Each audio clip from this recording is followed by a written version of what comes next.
Here is the 2025 Mazda CX-70. This is the 3.3 Turbo S Premium Plus in jet black over black Napa leather.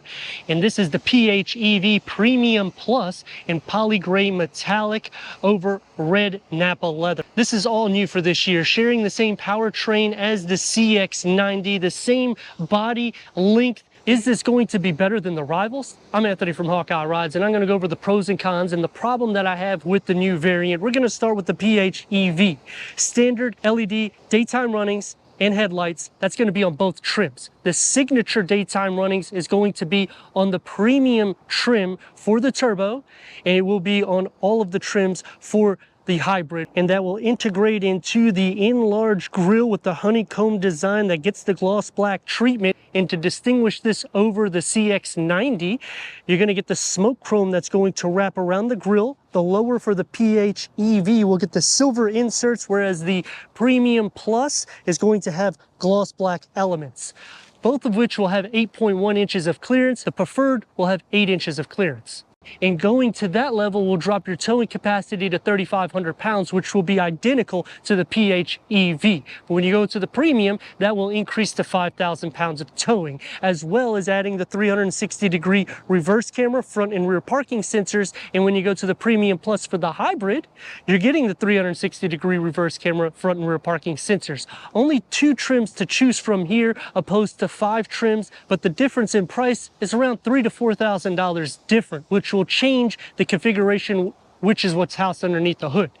Underneath the PHEV, we have a 2.5 liter 4-cylinder with 323 horsepower and 369 pound-feet of torque. That's good for a 25 mpg combined and 56 mpg combined when you're using the PHEV system, also getting 28 miles full electric range with a charging time at 6.1 hours at a level 1. Now at a level 2, 1.5 hours, so it's actually really good when you're thinking of how quick the charging capacity is. Paired to an 8-speed automatic transmission and a standard all-wheel drive system is going to be on both.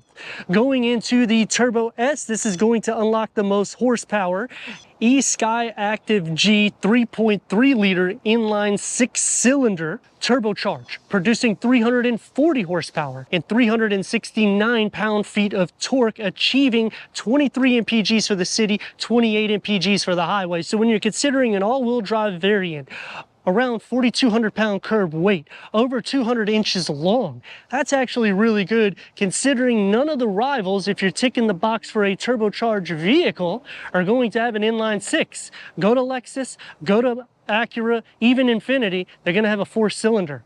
Unless you bump it up to a 3rd-row variant. That's what makes this a sweet spot, because now you're competing against vehicles like BMW, Audi, and Mercedes. It's not going to be the best in horsepower or performance numbers, but then the savings that you're getting is around 10-15 grand, and you're getting more standard amenities here.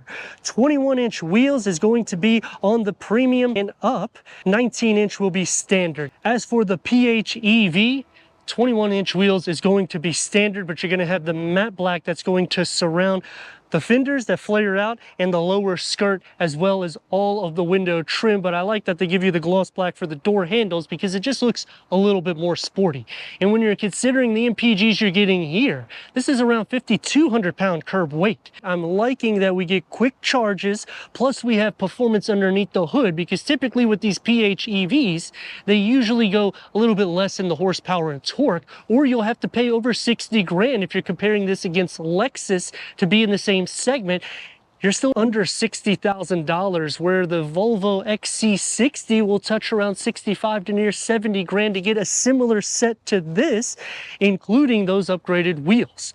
Standard LED combination taillights. The lower is going to have the silver inserts where the exhaust should be. They're tucked underneath for both, with the grille pattern around the reflectors. In the Sky Active all-wheel drive system, it's a rear bias system. So whether you go turbocharged, Turbo S, or PHEV, you're still going to get a more dynamic drive because of the suspension layout being McPherson strut with a multi-link rear suspension and the kinematic posture control, which is found in the Miata, that helps keep the car planted by just simply using the braking system whenever you're taking corners. So when you're thinking they're using a sports car technology, but they're putting it in their SUV to make the handling better and a little bit more dynamic whichever way you go. Standard power lift gate is going to be on both with a cargo at 39.6 cubic feet, which is also the same. You'll receive two 12-volt chargers in the back of the PHEV with a 12-volt, little storage nook, and you can split fold the rear bench in the back, and that's going to maximize the cargo to 75.3 cubic feet. And underneath the floor on both will have extra cargo capacity, all LED interior lighting, and the best cargo in class for both vehicles. Turbo S.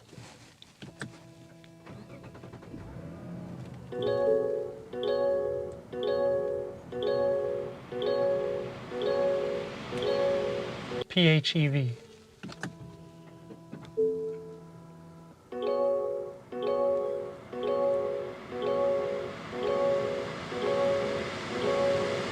The Premium adds 10-way power seat adjustment, heated and ventilated front seats. This is Napa leather wrapped, where it will come as a base leather wrapped heated seat power seat adjustment for the driver, memory for the driver. The Premium package adds this red interior. It's Napa leather 10-way power seat adjustment, as well as adding ventilated front seats, standard heated front seats, 8-way power seat adjustment for the passenger, memory for the driver. Headroom for the Turbo S and legroom. It's going to be the same on both trims. The dashboard layout will be configured differently because here we're going to have a orange contrast stitch. The 12.3 will come out of the dash, as well as the heads-up display. Bose sound system starts on the Premium trim, whereas on the PHEV it is standard. Both will have navigation, Apple CarPlay, Android Auto, wirelessly, Sirius XM, AM, FM, streaming, Bluetooth audio, and a 360-degree reverse camera when you go into the Premium Plus for the PHEV with full trajectory, and you can change the camera layouts. Standard tri-climate control is on both with a wireless charging pad, 12 volts, and the key fob for the new CX70, which is the exact same as the PHEV. Driver mode select for your MI mode, which when you change on the Turbo S, you'll have 3 driving modes, which will change the configuration of the gauge cluster.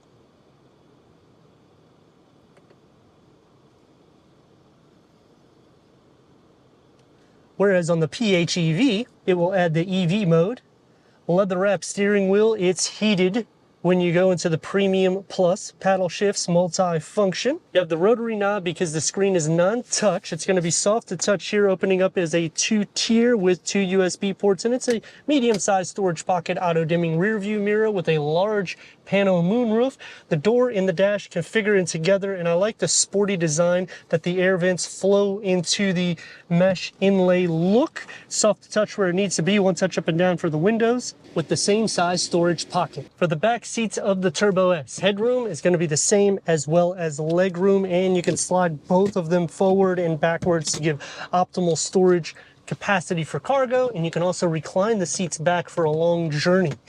Storage behind both the driver and passenger seat. Third climate control, USB ports, heated rear seats with air vents, cup holders with armrests, and the door will get manual sunshades. The aluminum mesh inlay look comes into play, soft to touch where it needs to be, with about the same size storage pocket that's found in the front. Sliding into the center, you will be sharing some feet space. The rails are not pushed up enough, so a little bit of toe space as well. You can put your feet here, but when you do so, you're already sitting kind of upwards with your knees in the air because you're losing a little bit of area here, so I would just suggest sharing. Leg, butt, and shoulder space is not going to be an issue. Headroom, because you sit up a little bit more so, starts going against the headliner. The PHEV CX70, all new this year.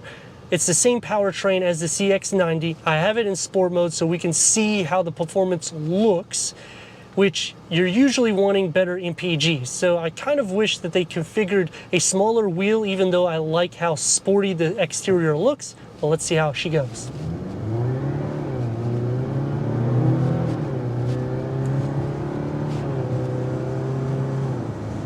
She gets up to speed pretty quick. I mean, for an everyday drive, you're not going to be disappointed. Plus, you're getting 56 MPGEs combined and up to 28 miles pure electric range with a full tank, 490 miles using this PHEV system.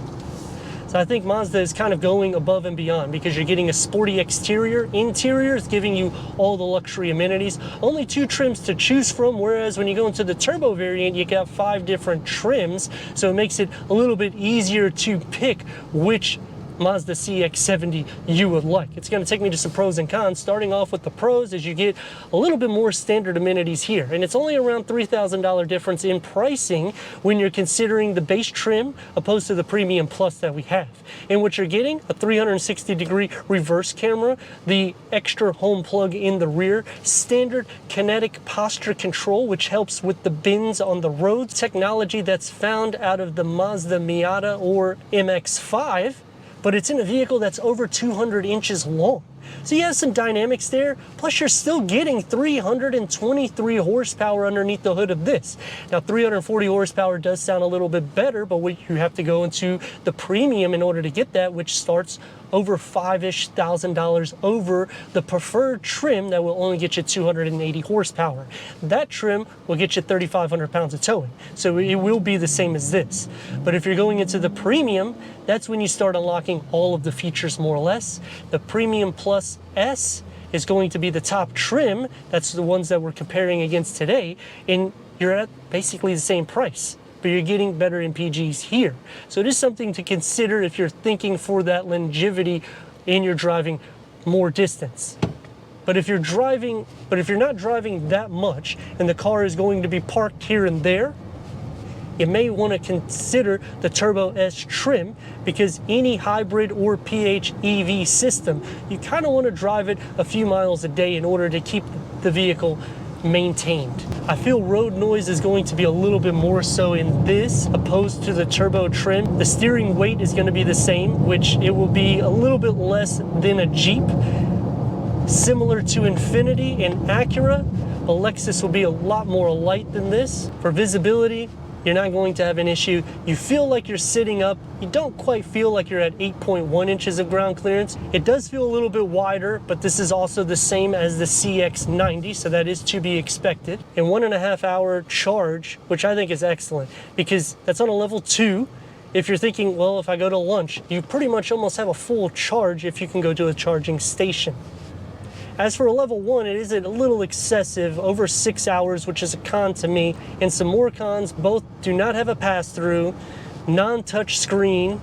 It's huge here in the center, but yet they're not utilizing the storage capacity. You're only really receiving storage in the door pockets, and when you go against any of its competition, you're going to have a lot more storage nooks found throughout. You don't even receive a sleeve on the passenger side.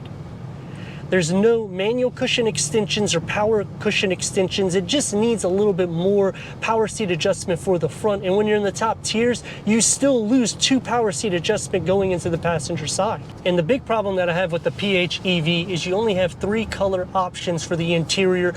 You do not have an option for massage seats, only a 21-inch wheel configuration. We lost weight by moving that 3rd row out of here, keeping the CX-90 powertrain and platform, but we're not really gaining anything in MPGEs or full electric range. And when I'm going into this, yeah, I'm gonna get some savings, but I'm really wanting to get better MPGEs than the CX-90. So as for the Turbo S, you're getting full performance, meaning 340 horsepower, 369 pound-feet of torque, which is quite a bit for the segment that it's in. And comparing this against the PHEV, I think you're gonna find this a little bit more fun, especially when you put it in a sport.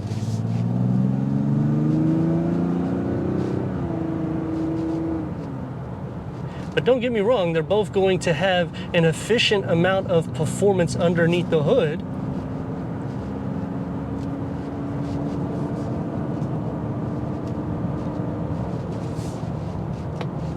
Road noise will filter in, but whenever you're sitting on 21-inch wheels, that is to be expected. If you're not needing the extra MPGs, I would say the Turbo S is one of those performance variants that hands down is one of the best in its segment. The major difference in the interior, you're going to have a little bit more standard features here. You'll have to start paying for some features there, which will take me to some pros and cons. When you're in the Turbo S, you're getting the performance, you're getting the towing capabilities, extra ground clearance, you get the Bose sound system that starts on the premium trim, plus ventilated seats, which is kind of the problem that aligned with the CX90. You'd have to go into top trims and you would spend more money. That's why this becomes a bargain deal, because you're getting all of those amenities. You're losing the third row, but in most cases people don't even use the third row, and it was a little bit more tight back there, even though this is longer. And then going back to the segment that it's in, this is an inline six turbocharged. Go to Lexus, go to Acura, go to Infiniti. Unless you're going to a QX60, they're going to be four-cylinder engines. Pro to the PHEV is you're still getting 323 horsepower out of that four-cylinder 2.5 liter.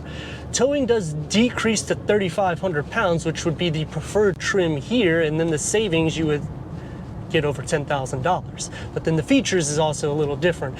The big pro that I see with the PHEV opposed to this is there's only two trims to choose from, whereas when you go into the CX70 normally, you're having 5 different trims to option. But then the pro to here is once you get into the premium, you pretty much got all the features that you need. And some other cons, Mazda still has not implemented a touchscreen infotainment, and considering this has Alexa built in, you got Sirius XM just going up one trim, wireless Apple CarPlay, wireless Android Auto. It would be nice that they maybe moved it a little bit more forward. That way you don't have this area that could actually work out to be a palm holder, but it would make it a little bit easier to be a touch. It just would be nice because everybody in class has a touch screen. But let me know your thoughts in the comments, and if you're new to the channel, consider subscribing. Check out the next video, merchandise, website, and Instagram. Leave a comment and a like, and I'd like to thank Mazda of Clearwater for giving us these two 2025 Mazda CX70, the PHEV versus the Turbo S, for our car comparison review.